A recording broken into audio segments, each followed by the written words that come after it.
ભલે ભીખ માંગતા હોય, ભલે પાકિસ્તાની પ્રજા ગરીબીમાં પીડાતી હોય, પરંતુ પાકિસ્તાની નેતાઓ અને તેમના સંતાનોના શોખ અધૂરા ન રહેવા જોઈએ. પાકિસ્તાનના પૂર્વ પ્રધાનમંત્રી નવાઝ શરીફના દીકરી અને પંજાબ પ્રાંતના મુખ્યમંત્રી મરિયમ શરીફના દીકરાના નિકાહ થયા, જેમાં મરિયમની પુત્રવધુએ ભારતીય ડિઝાઇનર સબ્યસાચીનો લહેંગો પહેર્યો. બસ પછી તો પાકિસ્તાનીઓમાં આગ લાગી ગઈ. ભારત સામે ઝેર ઓકવાનું બહાનું શોધતા પાકિસ્તાનીઓ સોશિયલ મીડિયા પર શરીફ પર તૂટી પડ્યા. પાકિસ્તાનના નેતાઓના શાહી શોખથી પાકિસ્તાનીઓનો પારો 7મા આસમાને પહોંચી ગયો, કારણ કે મરિયમ નવાઝ શરીફના દીકરાના લગ્નમાં દુલ્હન સાંજે અલીએ ભારતીય ડિઝાઇનર સબ્યસાચીએ ડિઝાઇન કરેલો લહેંગો પહેર્યો.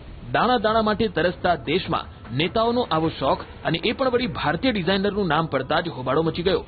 કેટલાક વિપક્ષી નેતાઓ અને પાકિસ્તાની સોશિયલ મીડિયા યુઝર્સ સવાલ કરી રહ્યા છે કે રાજનીતિમાં ભારતનો ઘોર વિરોધ અને અંદરખાને સબ્યસાચી.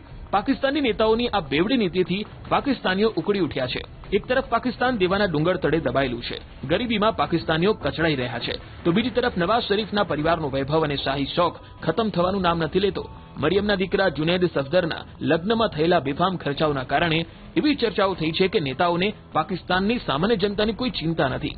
લગ્નમાં દુલ્હન સાંજે અલી રોહેલે પોતાના લગ્ન માટે વિશ્વ પ્રસિદ્ધ ભારતીય ડિઝાઇનર સબ્યસાચી મુખર્જીનું એમરાલ્ડ ગ્રીન લહેંગો પસંદ કર્યો, જેની નક્કાશી અને હેરિટેજ સ્ટાઇલે સૌનું ધ્યાન ખેંચ્યું.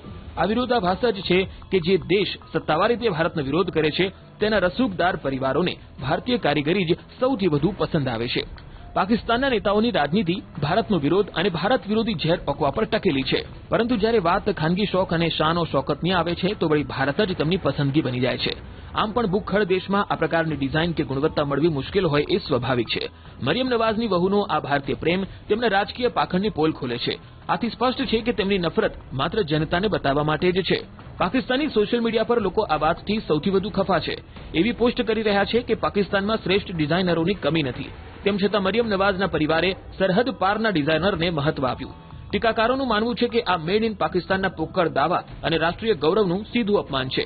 દાવા પ્રમાણે સબ્યસાચીના આ સિગ્નેચર લહેંગાની કિંમત કરોડોમાં બતાવવામાં આવી રહી છે. એક એવા સમયમાં જ્યારે પાકિસ્તાનની અર્થવ્યવસ્થા વેન્ટિલેટર પર છે, એવામાં કરોડોનો ખર્ચો જનતાના દુઃખ દર્દ પર વધારાના ઘા સમાન છે. જનતા પૂછી રહી છે કે શું આ વૈભવ વિલાસ સામાન્ય કરદાતાઓના રૂપિયાથી તો નથી થતા ને? લગ્નની તસવીરો વાયરલ થતા જ ઇન્ટરનેટ બે ફાંટામાં વહેંચાઈ ગયું. એક મોટો વર્ગ તેને દેશદ્રોહ અને રાષ્ટ્રીય સ્વાભિમાન સાથે જોડીને જુએ છે, જ્યારે કેટલાક લોકો તેને ખાનગી પસંદગી ગણાવે છે. જો કે શરીફ પરિવારની રાજકીય સ્થિતિને જોતા આ વિવાદ અટકવાને બદલે વધુ આક્રમક બની રહ્યો છે.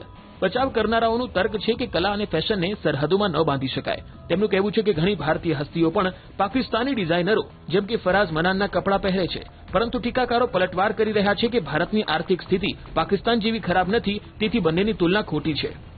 પંજાબના મુખ્યમંત્રી મરિયમ નવાઝ હંમેશા પોતાના મોંઘા શોખ અને બ્રાન્ડેડ એક્સેસરીઝ માટે ચર્ચામાં રહે છે. હવે તેમની વહુના લહેંગાએ તેમને ફરી વિપક્ષના નિશાને લાવી દીધા. લોકો સોશિયલ મીડિયા પર તેમના જૂના ભાષણો શેર કરી રહ્યા છે, જેમાં તેઓ સ્વદેશી અને સાદગીની વાતો કરે છે.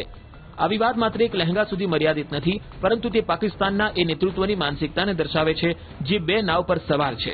દુનિયા જોઈ રહી છે કે કાશ્મીર અને ભારત પર ઝેર ઓકનારા પાકિસ્તાની નેતાઓ પોતાના શોખ પૂરા કરવા અને પોતાની ખુશીઓના રંગો માટે ગમે તે હદ સુધી જઈ શકે છે.